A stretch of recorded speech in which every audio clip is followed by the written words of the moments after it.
Hey everyone, welcome back to our channel. Want to step on today's video? I'm going to show you how to add tables using Canva. It's very quick and easy, so let's get started.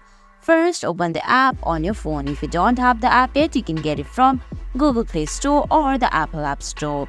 Now, launch the app, sign in, and at the bottom of your screen, you can see there are options like Home, Projects, plus sign, Templates, and Pro. Tap on plus sign and select a custom size. Upon create new design. Once you do that, you can see at the bottom of your screen there are options like design, elements, text, camera roll, brand, uploads, etc. You have to tap on elements, scroll down a bit. There you can see stickers, photos, videos, audio, charts, tables. There on tables option you can see all the tables available in Canva. Select the table you want and you can fit it according to your preference. And guys, that's it.